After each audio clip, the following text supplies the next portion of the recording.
meron po nagtanong po sa bakal. Ang sabi niya, tanong niya po sa bakal, malakas ka ba? Sabi ng bakal, di ako malakas. Kasi pag itinapon ako sa apoy, matutunaw ako. So sabi nung nagtatanong, siguro itong apoy yung malakas. Tinanong yung apoy, malakas ka ba? Sabi naman ng apoy, hindi ako malakas kasi kapag umulan, mamatay ako. So tinanong ulit yung ulan, malakas ka ba? Sabi niya, hindi rin. Kasi pag may araw, nag-e-evaporate ako, natutuyo ako. Sabi ulit sa araw, malakas ka ba? Sabi ko ng araw, hindi.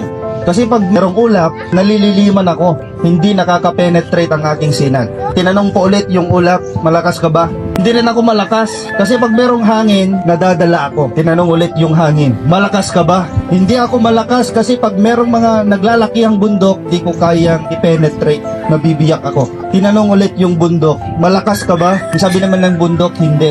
Kasi pag nandyan yung tao, kayang-kaya akong patagin. Tama ba?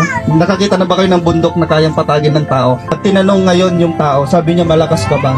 Hindi ako malakas kasi meron ang kamatayan, namamatay ako. Agree ba kayong lahat na tayo po ay namamatay? Ang tinanong po yung kamatayan, malakas ka ba? Sabi ng kamatayan, oo, ako ang pinakamalakas sapagkat walang nagtagumpay sa akin.